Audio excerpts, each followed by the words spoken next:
안녕하세요. 입덕들 세입스입니다. 공부법 영상으로 뭘 찍을까 하다가 우선은 국어 공부법을 가장 궁금해 하시는 것 같아서 수능 국어 공부법 시리즈를 찍게 되었어요. 우선 저는 구모 수능에서 100분이 100을 받았고요. 이 영상은 수능을 분석하는 영상이 아니라 제가 국어 시간에 국어를 어떻게 풀었는지 수능 끝나자마자 복기를 해놔서 그때를 재현하는 영상입니다. 답을 찍는 논리가 잘못됐을 수도 있고 얻어 걸린 문제도 솔직히 많습니다. 그치만 맞히면 장땡 아닙니까? 그래서 그냥 얘는 실전에서 이렇게 풀었구나 정도로만 가볍게 봐주시고 자세한 공부법은 다양한 영상으로 천천히 올리겠습니다. 그러면 바로 시작합니다.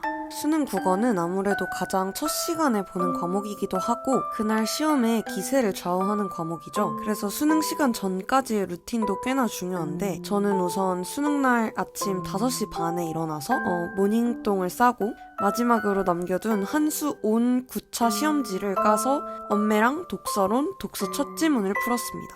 엄매만 채점하고 나머지는 멘탈 털릴까봐 채점은 안 했어요. 이날 본 엄매가 되게 어려웠는데 수능에서 엄매가 어렵게 나와서 오히려 도움이 됐어요. 그리고 야무지게 아침을 먹고 시험장에 7시 10분까지 갔습니다. 그리고 밥 먹고 옷 갈아입으면서 유튜브에서 임진록 북향전 줄거리를 들으면서 준비했어요. 수험장 가서 제가 일바로 도착해서 화장실 한번 갔다 온 뒤에 김동우쌤이 주신 예율 지문을 풀었어요. 마찬가지로 채점은 안 했어요. 그렇게 하니까 7시 40분 정도 되었고 제가 구모 끝나고 복기했던 종이를 다시 한번 읽었어요. 그리고 구모 끝나고 오르비에서 다운받았던 문학 출제 의도 분석이란 자료가 있었는데 이게 되게 도움이 됐어서 그것도 다시 읽었고 5분, 10분 정도는 제가 한 장에 정리해간 문법 정리본을 읽었어요. 그 뒤에 수한 문학 정리본 중에 고전시가랑 고전소설 몇 개 읽고 8시부터 10분 동안 제가 쓴 행동 강령을 읽고 계속 머릿속에 새겼어요. 그리고 이제 시험 시간 10분 전 OMR도 받고 시험지도 받고 이거 3가지를 반복했습니다. 먼저 전 천주교라 주님의 기도 영광송을 마음으로 외웠어요. 좀 종교적인 얘기라 안 하려고 했는데 종교 있으신 분들은 추천합니다. 마음이 훨씬 편해지고 일단 잡생각이 안 들어요. 두 번째로 이건 김동욱 쌤이 종강 시간에 하라고 말씀한 건데 감사했습니다. 건강한 몸으로 이 자리에 앉아서 수능을 볼 수 있음에 감사하고 그동안 달려온 나 자신, 부모님께 감사했어요. 마지막으로 478 호흡을 하고 아까 읽은 행동 강령 중에서 나를 믿기, 문학 읽을 때 보기 읽기, 맥락 파악하기 이걸 계속 떠올렸어요. 참고로 전 1주 전부터 국어 실무 풀기 전에 5분 전부터 이 3가지를 생각하는 연습도 함께 했어요. 이런 생각을 계속 하다가 종이 치고 시험이 시작됐습니다. 저는 국어를 항상 언동문 순으로 풀었는데요. 딱히 별 이유는 없고 1클래스에서 처음 모의고사를 풀 때 김동호쌤이 그냥 선택 풀고 독서 풀고 문학 풀어라 라고 하셔서 그렇게 푸는 게 습관이 됐고 또 언매에 조금 자신이 있었어서 언매에서 기세를 잡고 가자 이런 생각으로 언어를 항상 먼저 풀었습니다. 그래서 첫 지문을 딱 봤는데 갑자기 훈민정음 초성자 이런 얘기가 나오는 거예요. 보통 여기에는 피동, 사동이나 단어의 형성 이런 것들이 나오는데 그렇지만 최대한 당황하지 않고 문단을 읽어 내려갔습니다. 저는 이런 문단 문제를 완벽하게 독서 지문처럼 읽진 않고 모르는 부분이 있으면 조금 주의 깊게 읽고 아는 개념이 있으면 압력을 좀 덜 넣어서 읽으려고 했어요. 근데 저는 훈민정음을 최근에 엔제로 많이 풀어본 기억은 없었지만 내신을 할 때 아설순치후 이러면서 외웠던 기억이 있었기 때문에 조금은 익숙한 느낌으로 지문을 읽을 수 있었어요. 그래서 가액의 원리, 상형의 원리 이런 것들을 최대한 아는 개념을 떠올리면서 문제를 읽어 나갔고 그 다음 이 용자례라는 거에서 어떻게 초성자, 중성자, 종성자를 제시하는지 팔종성법 이런 것들을 떠올리면서 읽어 나갔고 그 다음 여기에서 변화를 이야기하는 부분은 내신 때 이 부분을 사실 정리하기도 했고 어차피 문제를 풀기 위해서 다시 돌아와야 한다고 생각했기 때문에 그냥 국외음화, 단모음화, 원순모음화, 접사 결합, 단어 결합 이런 식의 키워드만 잡고 이런 내용이구나 파악하고 넘어갔습니다.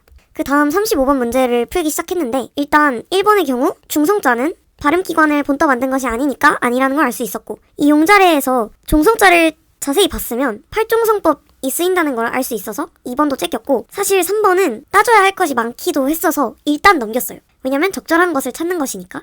일단 넘긴 뒤에 4번의 경우 아음 이체자의 예시가 리을인데 이 예시 단어를 봤을 때 이 러울이라는 단어를 보면 리을이 초성자에도 나오고 종성자에도 나오기 때문에 4번이 답이란 게 확실해서 4번을 찍고 바로 넘어갔고, 36번을 풀 때는 아까 말했던 것처럼 내신에서 조금 꼼꼼하게 정리를 해놨어서 4번까지 읽은 다음 4번은 접사가 붙은 게 아니니까 4번을 찍고 5번은 그냥 대충 보고 넘어갔습니다. 다음 37번을 푸는데 모음 조화를 알고 있는지를 이해하는 문제잖아요. 그런데 5번까지 읽었는데 뭐가 틀렸는지 모르겠는 거예요. 근데 여기서 이 문제에 잡혀 있으면 안 된다는 거를 알았기 때문에 정 안 되면 찍어야겠다. 시간을 소비한다고 풀릴 것 같지 않다. 라고 판단해서 그냥 넘겼습니다. 그 다음 38번의 경우 3번까지 읽고 3번이 답이라는 게 명확했기 때문에 그냥 3번까지 찍고 넘겼고, 39번도 마찬가지로 2번을 보고 진짜 누가 칼을 들고 위협해도 이건 2번이 답이다 해서 2번을 찍고 넘겼습니다. 그 다음 매체를 풀었는데, 매체는 그냥 어떤 내용으로 대화를 하고 있는가, 어떤 형식의 방송을 하고 있는가, 이 정도만 생각하면서 처음에 글을 한번 쭉 읽고 40번을 풀면서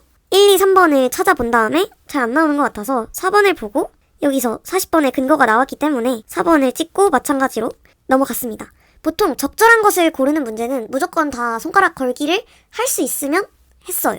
그 다음 41번 같은 경우 1번은 눈을 씻고 봐도 수정 이력이 안 보이는 것 같아서 일단 세모를 치고 2, 3, 4, 5를 다 찾고 난 다음에 1번이 답이구나 라는 걸 알고 1번을 찍고 넘어갔습니다. 이것처럼 적절하지 않은 것은 아무리 답에 확신이 있어도 조금 고민을 해보고 정확한 근거를 찾고 넘어가는 걸 추천합니다. 그 다음 42번 같은 경우에는 5번이 틀려서 빠르게 판단하고 넘어갈 수 있었고, 43번도 3번까지 읽고 확신한 다음 4번, 5번을 가볍게 확인하고 넘겼습니다. 그 다음 이 세트가 제가 풀어본 평가원 업무 중에 가장 까다로운 세트였던 것 같은데, 44번의 경우도 사실 3번의 답을 찾지 못하고 5번까지 읽었는데 다시 돌아가서 확인을 해보니까 3번이 답이라는 거를 찾아서 3번을 찍고 넘어갔고, 45번 같은 경우 4번까지 동그라미를 쳤고 5번의 경우 조건 검색이라는 걸 보고 근거를 찾은 뒤에 5번을 찍고 넘어갔습니다. 그래서 여기까지 풀었을 때 대충 12분 정도가 걸렸어요. 제가 보통은 엄매를 10분 정도의 컷을 내는 걸 목표로 하는데 이때는 시간이 살짝 오버했습니다. 참고로 저는 독서 문학 연계에 대해서 잠깐 말을 하자면 중요도 리스트나 선별된 자료를 보지 않았고 수특수한 독서를 일주일 동안 한 지문도 빠짐없이 정독을 했고, 문학도 마찬가지로 모든 지문을 그냥 다 반갑게 반응할 수 있을 만큼 1년 동안 공부를 했습니다. 그래서 독서론에 도착해서 1번부터 지문을 읽어 나갔습니다. 초인지는 여러 가지 모의고사나 수능 완성 같은 데서 봤던 개념이기 때문에 그런 것들을 떠올리면서 초인지를 설명하는 지문이구나 이렇게 생각을 했고, 두 번째 문단을 읽으면서 독서 중에 떠오르는 생각들이 독서의 진행을 방해할 수 있다. 그러면서 그 단락을 읽으면서 그치, 나도 딴 생각이 나면 지문에 몰입이 잘 안 되지. 내가 잘 읽고 있다 생각해도 막상 아닐 때도 있지. 나도 그런 적이 있는데, 이런 식으로 공감을 하면서 글을 읽었어요. 그 다음 3문단 같은 경우에는 어차피 기니디리 미가 붙어있는 걸 봐서는 문제를 풀 때 다시 확인해야겠구나 라는 걸 깨닫고 그냥 이런 식으로 독서 전략을 조정하는구나 만 파악하고 넘어갔습니다. 그래서 1번 문제를 풀 때 1번 선지를 보고 초인지는 계속 점검하고 조정을 하는 건데 하고 1번 찍고 그냥 넘겼어요. 2번을 풀 때 3번의 답을 확신한 이유가 아까 지문을 읽으면서 내가 그 경험을 떠올린 게 생각이 났기 때문에 3번을 보고 내가 아까 이런 반응을 했었지 라는 걸 떠올리고 3번을 찍고 넘겼습니다. 그 다음 3번을 풀 때는 1번이 답인 거를 확신하긴 했지만 3점짜리라서 2, 3, 4, 5번을 가볍게 확인하고 넘겼습니다. 2페이지로 넘어가서 경마식 보도에 대해서 이야기하는 글인데 수능 직전에 수특에서 이 지문을 읽었던 생각이 딱 맞기 때문에 좀 반가운 느낌이었고, 장클래스에서 마지막 쪽에 선거에 대한 지문이 있었어서 소재 자체는 친숙했습니다. 그래서 1문단을 읽으면서 1문단은 어려운 내용 없이 무난하게 넘겼고, 그렇지, 선거 방송을 보면 사람들의 관심을 모을 수 있지, 누가 이기나 보도를 하면 재밌지, 이런 식으로 생각을 하면서 1문단에 반응을 했어요. 다음 2문단으로 넘어가서 선거철에 며칠 전부터 여론조사 결과를 발표하지 못하게 한다. 그 사실을 알고 있었기 때문에 그렇구나 하고 넘기고, 법이 3개가 나왔을 때, 가나다가 나왔을 때는 이게 무조건 문제가 되겠다라고 생각을 하면서 각 법을 신경 써서 3파트로 끊어서 읽었습니다. 수능 기출 중에 위임명령, 행정규칙, 조례, 지문이 있는데 그런 식으로 조항 자체의 내용에 매몰되는 것이 아니라 이 법이 왜 필요한지, 왜 있는지를 생각하면서 독해하면 된다고 생각을 했어요. 동욱쌤이랑 이 지문을 읽었을 때 법 지문을 읽는 팁이 기억이 났고, 이 지문이 그 지문보다는 훨씬 쉬워 보이니까 무난하게 읽을 수 있었던 것 같아요. 그 다음 3문단을 보면서 제가 보던 선거 방송을 떠올리면서 이런 선거 방송에 후보를 초청하는데도 이런 조건들이 있구나 라고 정리를 하면서 그냥 반응을 하면서 이해를 하면서 읽었습니다. 그 다음 4문단을 읽으면서 그렇지, 안 유명한 후보까지 토론을 다 하면 주요 정당의 정책을 들을 시간이 없겠지. 그치만 소수 정당은 억울할 수도 있겠네. 그런 식의 소수 의견이 나왔기 때문에 다수 의견과 소수 의견이 각자 어떻게 생각할지에 집중을 하면서 읽었습니다. 그 다음 문제로 넘어갔는데 4번 문제는 굉장히 무난해서 5번을 찍고 망설임 없이 넘어갔고, 그 다음 5번 문제는 가볍게 이 문단을 보면 3번이 틀린 걸 알 수 있기 때문에 3번이 틀렸다는 걸 잡고 나머지를 간단하게 확인했습니다. 그 다음 6번을 보면서 아까 다수 의견과 소수 의견이 왜 그런지를 생각하면서 글을 읽었기 때문에 논리에 맞춰서 생각을 하면서 문제를 풀려고 하였고, 1번이 아니란 걸 보고 2번을 봤을 때 2번이 맞다는 것을 확신하고 나머지는 빠르게 확인하고 넘겼습니다. 그리고 저는 이 문제를 풀면서 딱딱하게 그냥 소수 의견이 이랬고 다수 의견이 이랬다 라는 식으로 생각하기보다 제가 실제로 생각해왔던 정치 인사들을 좀 떠올리면서 문제를 풀었어요. 그래서 이런 소수 정당에서 이런 사람이 있었는데 이런 사람은 억울하겠다 이런 식으로 생각을 하면서 풀었습니다. 그 다음 7번의 경우 1, 2, 3, 4, 5번을 다 확인했고 가나다를 다시 한번 가볍게 보면서 조항을 하나씩 따졌고, 조례 같은 자세한 내용이 있는 것은 아무리 반응을 잘했다고 하더라도 지문과 확실하게 엮어서 다시 확인을 하는 거를 추천하고, 2번을 조례만 잘 이해하면서 읽었다면 간단하게 찾아낼 수 있었다고 생각해요. 그 다음 기술 지문으로 들어갔는데 여기서도 마찬가지로 평균 중앙값, 최빈값의 특성은 수특에서 보면서 이해를 했었기 때문에 빨리 읽을 수 있었습니다. 그래서 두 번째 문단을 읽으면서는 세특을 쓰면서 제가 데이터 분석을 좀 많이 해봤기 때문에 이런 식으로 결측치를 채울 수 있겠다 라는 식으로 각 방법을 생각해보면서 자료의 특성을 이해하면서 반응하려고 노력했고요. 그 다음 3번 문단에서는 이상치에 대해서 설명을 하는데 제가 직접 이상치를 수집했던 경험을 떠올려 봤어요. 그래서 지문의 내용에 대해서만 생각을 하는 것도 좋지만 최대한 자기가 이해하기 쉽도록 자기 경험을 떠올리는 것도 도움이 된다고 생각해요.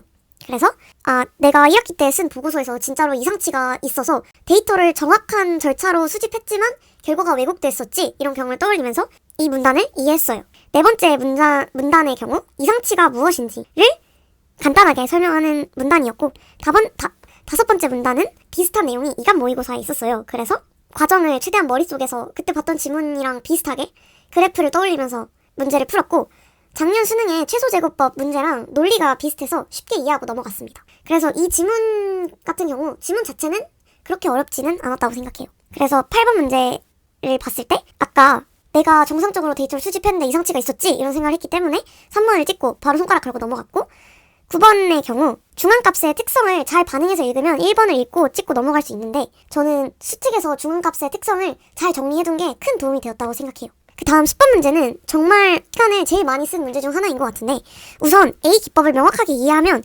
2번이랑 4번은 바로 이상하다는 걸 알 수 있어요. 그리고 B 기법의 마지막 문장을 보면 3번의 뒷부분이 항상 성립하는 내용이 아니라는 걸 알 수 있어요. 근데 A 기법에서 후보 직선을 어떻게 구하는지를 반응했다면 두 점을 지나는 직선으로 후보 직선을 가정함을 알 수 있기 때문에 1번이 틀렸다는 것까지 알고 5번을 골랐습니다. 그리고 할 수 있다, 뭐뭐 할 수 있다라는 워딩 자체가 항상 성립한다는 아니기 때문에 그런 케이스가 있을 수 있겠다고 생각했고, 세특 보고서를 쓰면서 데이터 분석을 해봐서 떠올리는 게 좀 수월했었던 것 같은데 간단한 예시가 떠올랐어서 5번을 고를 수 있었습니다. 그 다음 어휘 문제는 간단하게 풀고 넘어가면 되고, 마지막이 인문 지문이었는데 제가 원래 사설을 풀 때 항상 가나 지문 플러스 철학자 여러 명인 지문을 항상 어려워했어요. 그렇지만 그만큼 열심히 분석하고 준비했고 구모에서의 논리를 잘 정리해놔서 심호흡 한번 하고 천천히 읽었습니다. 15번 문제를 쓱 봤을 때 구모랑 똑같으니까 너무 이해하려고 하지 말고 각 입장을 잘 정리하면서 읽자라는 생각으로 임했고, 같은 개념을 여러 학자가 어떻게 보는지에 초점을 맞추고 읽으면 되겠다라는 생각을 먼저 한 뒤에 지문으로 들어갔습니다. 그리고 한마디 더 붙이자면 저는 철학 자체를 되게 좋아하기 때문에 여름에 장자를 읽기도 했고 도가에 대해서 관심을 많이 가지고 있어서 이 지문을 조금 수월하게 읽었던 것도 있는 것 같습니다. 한비자도 마찬가지로 수특에 나왔던 사람이었기 때문에 조금 익숙했고요.